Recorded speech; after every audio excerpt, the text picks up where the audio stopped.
ही बाद समाजवादी पार्टी ने आपको पार्टी से निष्कासित कर दिया, क्या वजह लगती है आपको? जो आपका वक्तव्य था वो वजह है या कुछ और? नहीं, देखिए, मुझे जो समझ आता है वह आप लोग ने भी बहुत निकाल दिए हैं, मगर मुझे जो अपना विवेक कहता है वो ये है कि माननीय मुख्यमंत्री जी का तो मैंने कई बार धन्यवाद किया। जब से राज्यसभा का चुनाव मतलब जब से वो एक हत्या हुई थी और उसके बाद जो उनका एक्शन था मुख्यमंत्री जी का, तो कहीं ना कहीं जो एक शासन प्रशासन को जो चलाने की क्षमता और जो एक होना चाहिए वो मुख्यमंत्री जी के अंदर दिखा, तो तब से मैंने थैंक्स बोला, धन्यवाद बोला। मगर सदन में तो जो मैंने ये बोला कि माफिया अतीक अहमद को मिट्टी में मिला दिया ना, उसकी सज़ा मुझे मिली और उसके वजह से मुझे पार्टी से निकाला गया। मैं अतीक का नाम ना लेती तो शायद मुझे ना निकाला जाता, मगर वो मेरा दुश्मन है, उसने मेरी पूरी ज़िंदगी उजाड़ के रख दी। मैंने लोगों के लिए लड़ाई लड़ी, उत्तर प्रदेश की जनता की लड़ाई लड़ी जो उनसे पीड़ित थे, महिलाओं बेटियों की लड़ने का काम किया, मेरे साथ अत्याचार हुआ, मैंने लड़ने का काम किया, तो उसको तो मैं भूल पाऊंगी नहीं। तो जब मेरे दुख का, जब मेरे संघर्षों का जिक्र होगा तो फिर अतीक अहमद कैसे उसमें से विलुप्त हो जाएंगे? अतीक अहमद तो विलुप्त नहीं हो जाएंगे ना, वो तो जब मैं विलुप्त होंगी तब वो फिर विलुप्त होंगे। मगर मैं जब तक जिंदा हूँ मेरे संघर्ष में, जिसने मेरे जीवन को बर्बाद किया है उसका नाम आएगा ही आएगा। मैम, पहले और आज की सरकार में क्या आप बदलाव देखती हैं? क्योंकि अब 20 साल से राजनीति में है, अपनी जो आपका मामला था उसको लेकर लगातार संघर्ष की, अब आप कहती हैं आपको इंसाफ मिला है। देखिए, बिल्कुल आपने सही प्रश्न किया।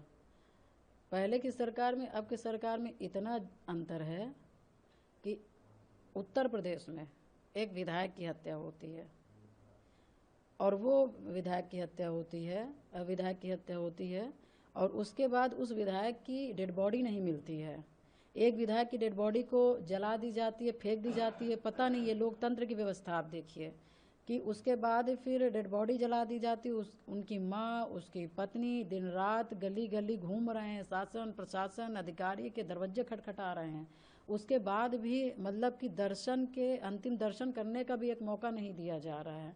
और उसके बाद फिर क्या कहते हैं, जनता भी त्राही माम जनता भी जितना अपना आक्रोश दिखा सकती है कि सिर्फ राजू पाल को हमको एक बार दिखा दो।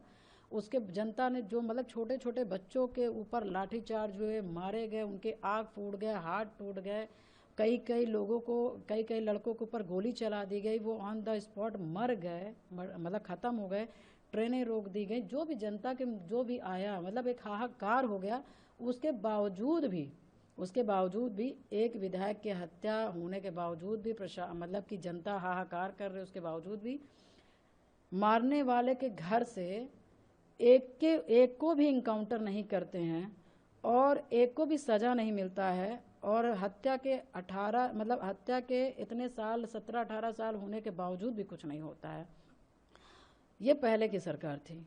और आज की सरकार की मैं बात करूं तो एक नॉर्मल सा, एक कॉमन सा व्यक्ति मरा, उसकी हत्या होती है और हत्या होने के बाद फिर यही मुख्यमंत्री जी हैं जो अपना, उन्होंने एक जो मुख्यमंत्री जिस तरह से होने चाहिए, शासन प्रशासन में जो अपना एक पकड़ रखना चाहिए ना, एक सुशासन दिखाना चाहिए, उन्होंने, एक नॉर्मल आदमी मरा, एक आदमी की हत्या हुई और उन्होंने जिन लोगों ने हत्या की थी, माफिया का बेटा था, माफिया का पुत्र था, उसके बावजूद भी कुछ भी ना सोचते हुए ना डरते हुए उन्होंने इतना बड़ा कदम लिया कि माफिया के लड़के का भी इनकाउंटर कराने का काम किया। तो ये परिवर्तन नहीं है?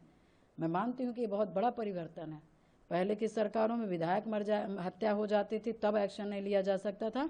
आज के डेट में एक नॉर्मल व्यक्ति की भी हत्या हो जाती है तो इनकाउंटर होता है, नहीं हो पाता है, नहीं पकड़ पाते तो हाफ इनकाउंटर होता है कि नहीं?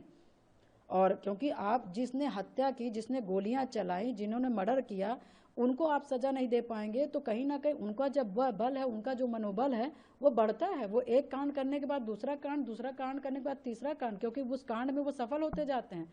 और जैसे अपने अपने लोग अपने बिजनेस में सफल हो जाते हैं तो आदमी रुकता नहीं। इसी तरह से जो माफिया होते हैं, मर्डर करने के बाद इनको सजा नहीं मिलती है तो ये भी बढ़ते जाते हैं, ये भी अपने दुकान लगाते जाते हैं। तो मेरा अपना मानना है कि पहले की सरकार में आपकी सरकार में अंतर है अपराध को लेकर के। पहले की सरकारें थी, आप भी लगातार विधायक रही हैं, तो उनसे आपने अपनी पीड़ा नहीं बताई? क्या आपने कोई कार्रवाई की बात नहीं की क्योंकि आप विधायक थे? देखिए सारी चीज़ें चलती रहीं। ऐसा नहीं है कि ऐसा नहीं कि सरकार को नहीं पता था या मुख्यमंत्री लोग को नहीं पता था या अधिकारी को नहीं पता था, या मैं कचहरी में मुकदमा लड़ी, मैं कोर्ट में, हाई कोर्ट में लड़ी, मैं सुप्रीम कोर्ट में लड़ी, मैं तीनों कोर्ट में मुकदमा लड़ी। और ये मान के आप चलिए कि कितना संघर्ष रहा होगा कि सुप्रीम कोर्ट तक का जाना। तो ऐसा नहीं, जानकारी सबको सब थी। मुझे आपको लगता है कि मैं किसी से मिली ना होंगी, मैं रोई ना होंगी, मैं कहीं ना होंगी, मैंने प्रार्थना ना किया होगा। मगर सबसे बड़ी बात है कि मुख्यमंत्री के पद में किस तरह के लोग बैठे हैं, किस तरह के लोग बैठे हैं। अपराध को कम करने वाले में बैठे हैं कि अपराध को बढ़ाने वाले बैठे हैं, कि यार रहने दो, बच्चे हैं, बच्चों से गलतियां हो जाती हैं, ऐसे लोग बैठे हैं।